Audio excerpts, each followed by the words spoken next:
Hey everybody, Tim Albrecht here, and welcome to this week's episode of the Ask a YFP CFP segment of the Your Financial Pharmacist podcast, where we feature questions from you, the YFP community, to be answered by one of YFP Planning's fee-only certified financial planners.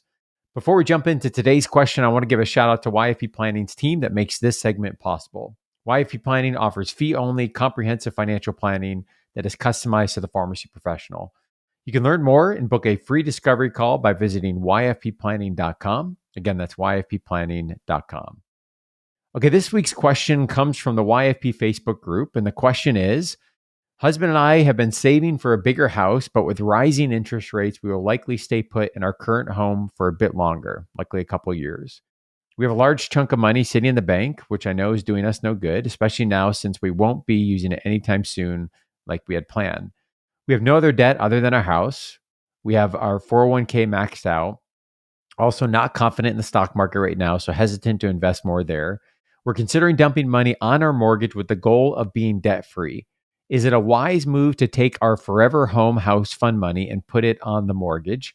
How much would you keep in the bank?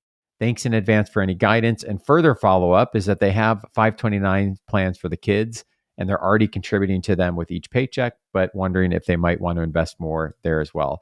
Tim Baker, lots going on. I think this really highlights the complexity of the financial plan and how we're often balancing multiple goals. What are your thoughts here? Yeah, I'm not even sure where to begin, Tim, to be honest. There's lots of short-term, medium-term, long-term goals. Sounds like a lot of avenues to go down and resources to work with. This might be the biggest it depends, we've had. So, I think ultimately, I go back to the balance sheet, which, she's kind of outlined here, in terms of the different avenues. But then to me, this is really about a deeper dive into the goals, right? So Yes. she mentioned dream home. I think if that is important, like the most important thing on a particular timeline, like, hey, our kids are starting school, or something related to that, so we have to be like we want to be in this neighborhood by then, versus if it's more kind of up to the timeline of the market. So as the market maybe adjusts, or interest rates, or it's not as hot, I think that's going to be so important. Like we mentioned in one of these questions previously, with uncertainty, but also with, home buying, cash is king. So if you have the cash tied up in your home, because you've directed that towards the current mortgage, that's not necessarily a bad thing, but it might not necessarily make your offer as as aggressive as somebody else's, or less attractive as someone else's. So to me, it would be like looking at what's left on the current mortgage, what's the rate. Are we selling this home when we do purchase the dream home? Because obviously that I'm assuming that is the case, because we're basically converting that asset into, and roll that into the next one. We mentioned 529s. I would ask, like, what's the goal there? Yes. I bonds are obviously something that we could look at, because right now they're paying 9.62%, Tim. But Crazy. that's 20,000. So if we're thinking that we have, I don't know, I'm picking a number, $100,000, that's the dream home pot of money. That's a small percentage of it. So what do we do with the rest? You can talk about the stock market, but right now, interest rates are better. So the fixed income market, the bond market, you could potentially find something with a lot less volatility, that's paying somewhat of a steady dividend. You could look at TIPS, which is kind of like what an I bond is. It's inflation protected. It's tied to the CPI. Depending on how far out that timeline is, if we kind of get a timeline, we could put some equities in there, which could lose value, but they could also outpace what you would get in a high yield account. So there's just so many questions here. But it's that hard middle ground. It's kind of the no man's land. Is if we're saying, hey, we need this money anytime between like today and a year or two, it's probably something that's I bond, CD, high yield savings, and you get your 1.75% now in a high yield. Woo. You get maybe your 9%. But again, that's locked in for a year for the I bond. So if for a previous episode, we talked about this. If you buy an I bond today, you can't touch it for 365 days. And then if you touch it between a year and 5 years, you forfeit 3 months of interest, which is not terrible. And then anything beyond 5 years, you're kind of free and clear. So that's a restriction that you might not see in a high yield or even a CD. Typically, in a CD, you can get to it, but you're gonna forfeit some interest. But anything past that, like 2 or 3 year mark, you're kind of like, what do we do, right? Because you want to get a little bit more return, but there's also risk associated with that. So, a rule of thumb, is like, okay, if it's maybe a 3 year out, maybe we do a 30-70, so 30% in equities, 70% in bonds. And knowing that, you could have some volatility there. The further out we go, Tim, we're talking 10, 20, 30 years, the more aggressive that we can be because we're further away from the time horizon that, so if there's chances, even if the market goes down 20, 30, 40%, that we can recover. So one of the things I talk about when we talk about the history of the S&P 500, if someone says like, hey, I need this money in a year, if we look at the best year in the history of the S&P 500, it's up 53%. The worst year, it's down 37%. In a rolling 5 year period, up 28%, down 12%. Rolling 10-year, up 17, down 4. So it's kind of getting closer and closer. So to me, with kind of the uncertainty around the time horizon, I don't know. Do we just take some of that money and maybe divide it amongst those things?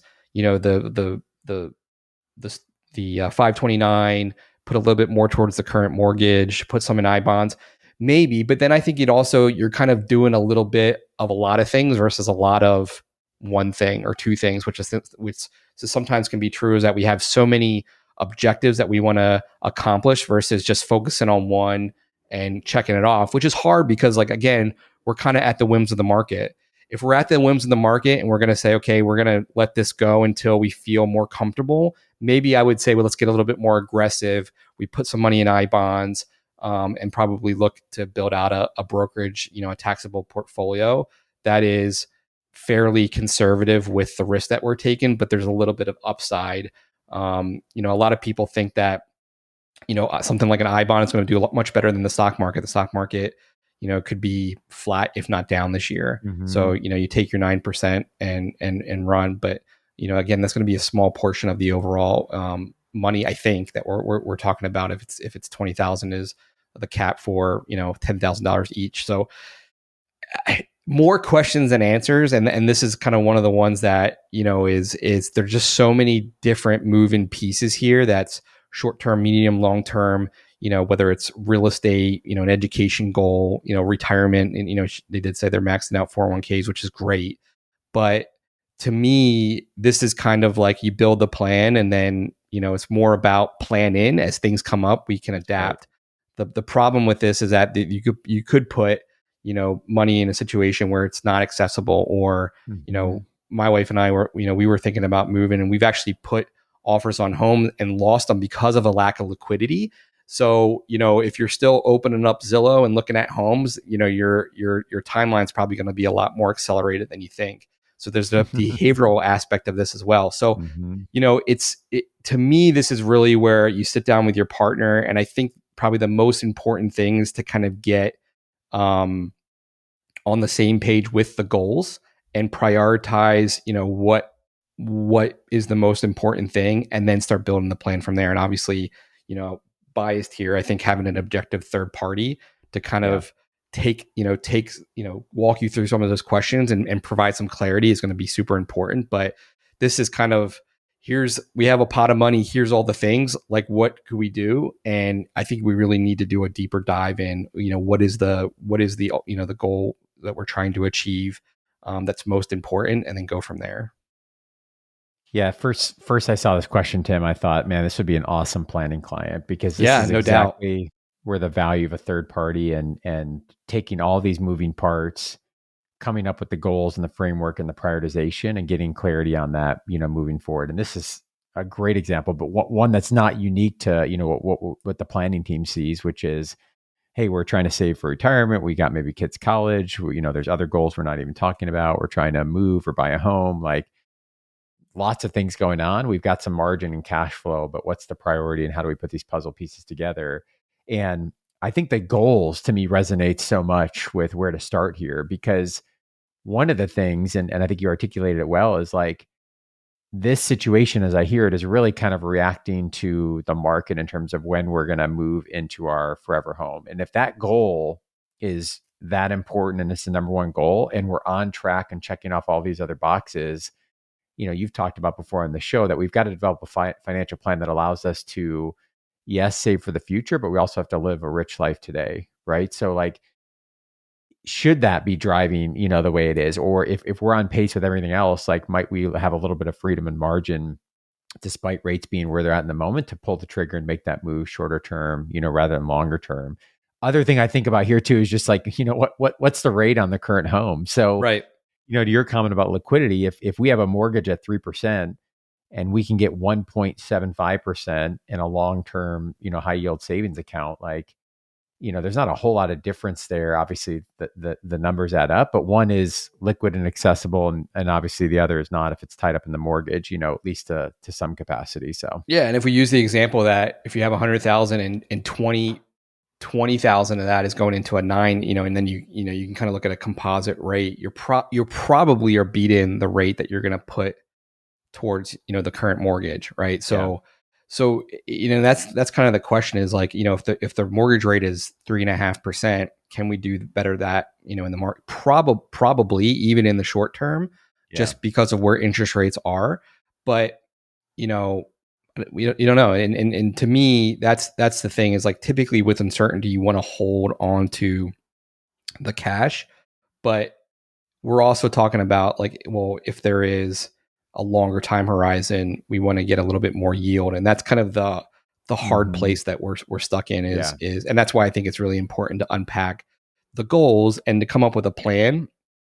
And then again, it's kind of like, you get punched in the mouth, this happens, and then it's the act of planning and to adapt and call an Yeah. audible that allows us to kind of proceed and make sure that we're kind of keeping first things first. So yeah, this is a tough one. And yeah, same thing. I Mm-hmm. would love to be able to get in the room, with this couple and kind of break it down, and then ask some good questions, and then provide kind of some clarity to move forward. But there's just so many moving pieces here. One other factor just to throw into the mix to make this, a little bit more complicated is, we heard in the question that there's 529 savings, there's 401k savings. So, depending on where we're at in terms of, the nest egg and tracking with retirement savings, is there an opportunity for, I'm thinking about some post-tax Roth, HSA, like, is that another vehicle that, again, another puzzle option, right, among many. So, Yeah, I mean, if we were to do a nest egg and we were saying, hey, you guys are doing very well for the version of yourself 30, 40 years from now, if we assume that they're a younger couple that are going to retire, um, yeah, I mean that could be an option too. I mean, there's just so many different ways yeah. to kind of look at this, and to me, I think it kind of goes back to what is most important, and then kind of align the strategies with that, knowing that we may need to be flexible because things change over time. So it's a tough question, and these are like these types of questions are literally the things that we work through with clients, because it's Yeah. it's typically a lot of these questions that are asked on this segment it is very kind of a siloed question, although we might say, hey, this is like systems of the body, they're very interconnected, but it might bleed over into this or that. This one literally almost has everything, Yeah. because of just what was brought up. So this is really where you're trying to bring all the pieces together and then find out the best path forward. And unfortunately, like, you can't, it's not something that you can find in a textbook. Hmm. There is a lot of art along with the science that we're doing with the plan, which is cool, but it also Hmm. can be frustrating, if you're not, if you're not very financially literate, or you just Yeah. just so much, there's just so much stuff out there.